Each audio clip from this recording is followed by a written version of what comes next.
friends, how are you guys doing? Here we are at book 3 of this series, the Made for You Trilogy by Cassandra P Lewis. Oh, I am telling you, I am so in love with these characters and this story because this is book 3. If you haven't read the first 2 books or watched the first 2 videos, make sure you go and check them out. Let's get to talking about book 3 in the Made for You trilogy, Loving You.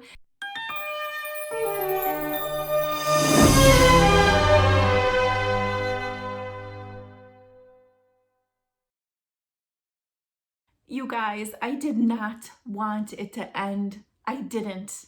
I am so attached to them. They are 2 characters that will live in my heart forever. To me, and I know that I've read other series like this that follow the same characters over several books and just focus on them, but it was very reminiscent of 2 of my favorite series ever, which got me started reading romance to begin with, which are the Stanton series by T.L. Swan and then the Surrender series by Monica James. Those are 2 of my favorite series forever, and now the Made for You trilogy is right up there. They're similar in that they follow the same couple across the series of books, and everything that this couple goes through. I love this saga-ish type of series. I'm just so in love. A few little tidbits of information on the series. Cassie actually had it under, there were different titles, there were different covers. She did it kind of a rebrand with it. She knocked it out of the park. As far as the covers go, oh my gosh, they are Jackson and Rosie 100%. And then the inside, the chapter headings with the images she used, how that goes along with the feel and the mood of the story, I just adored. I started the 3rd book with one eye open, a box of tissues, and like the holiday season in full swing.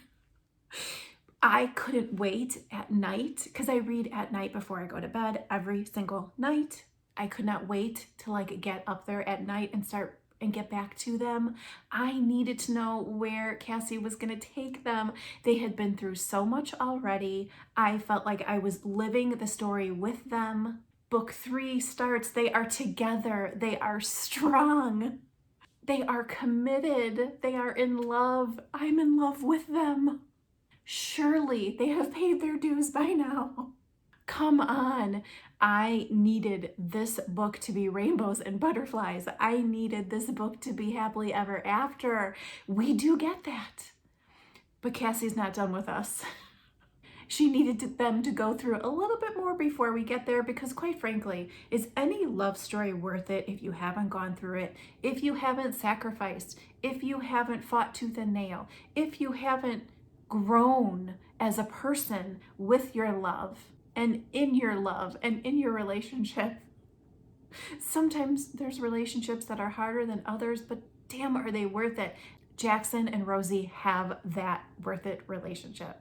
I hope you don't get spoilers, but I am going to talk about something that was really pivotal in this story. I will assume at this point that you have read the book, so I hope I'm not giving too much away, but this is where we are. When the book starts, I was so mad. I managed to speak before my breath catches in my throat again, and I'm sobbing as Jackson pushes open the door, covering my face with my hands in an attempt to hide the pain I'm feeling. This is the 2nd time he's seen me like this, crying in his bathroom. The first time was because I was carrying his baby. This time it's because someone else's. Ugh, what? WTF? Okay, you guys, like, what? I start to slowly sob as reality dawns on me. I am devastated. The baby we conceived in love is gone, and the one conceived on a booty call is well on its way to being born. Okay, I am so friggin' pissed. Yeah. Just when I thought Jackson couldn't piss me off anymore. Just when I thought, you know, but I also felt really bad for him. By this point in the series, as I talked about in my previous video, I had started to really understand him. He had proved himself to me. I was Rosie's ride or die all the way through, but I had let Jackson in. And at this point, I was so freaking pissed off at the situation that something that Jackson had done had come back to haunt them in such a large way. But I couldn't fault him. He was just as out of sorts as Rosie was. Oh God, I that being said, and if you read the book, you know, I had immense relief when Sasha's baby was born. I'm just gonna leave it at that because y'all know. And if you haven't read the book and you don't know and you're just clicking on this video and watching it, I think you could probably figure it out. Everyone has their breaking point though, right? And this whole time in this whole series, I'm wondering, when is the breaking point gonna be for either one of them?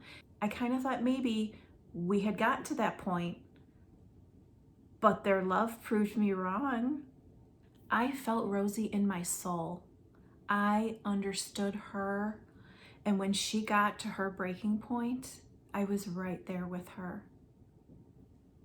I almost can't even talk about it. Like, I got it. I was right in the trenches with her.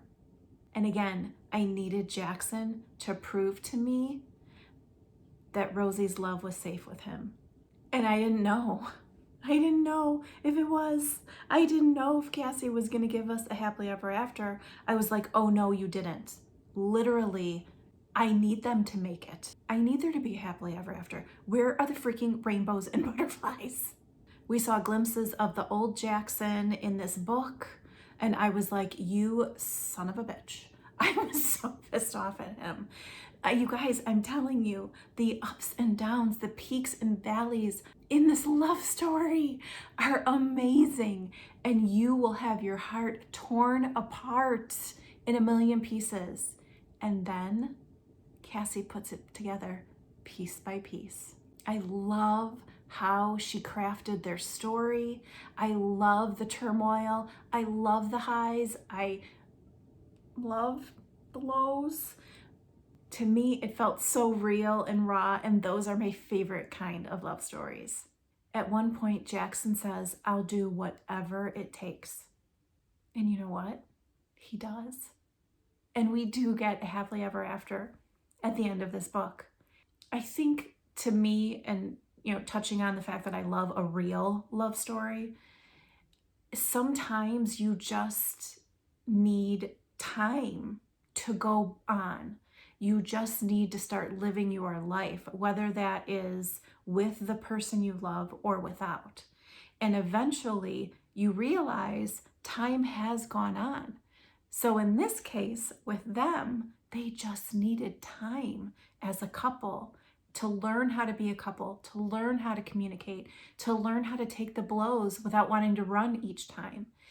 At some point, they got their time, and all of a sudden they realized, because of that time, their trust did grow. Their foundation became more solid. Their love grew even more. Their bond tied, knotted, like weaved in itself even stronger. This is from Rosie's perspective. It feels like it's where I'm supposed to be, and for the first time, I really do understand what true love is. It's not about the highs, it's about surviving the lows. And a little bit later, more than anything, more than any hurt I felt, any hurt I've inflicted, Jackson and I love each other to our very core. We rushed into something because it felt like something special, and it was, it is. The rush caused us to trip up, stumble, and fall, but we got up every time. Yes, they did. I freaking love how Cassie wrapped up the series. I was so sad that it was over though. I had such a book hangover. Even though I had that book hangover, I was also very happy because I know that Cassie has been writing a lot and she's got more books coming out in 2022. So I'm so excited for those. Let me know if you have read any of Cassie's other books. I would love to hear. Thank you so much for being here. Oh my gosh, 2022. Next month in February, I will be celebrating my channel's 3rd year anniversary. I'm so excited. And I wouldn't be here without every one of yours support and encouragement. And I thank you so much if you're a subscriber. And if you're not quite yet, I would love for you to hit the subscribe button and also give the video a thumbs up. When you do that, it will help my video get shown to more people here on YouTube. I would love for you to come over to my social media, which is Cat Reads Romance on Facebook, Instagram, and TikTok. As always, thanks for hanging out with me today, guys. I'll see you very soon. Bye.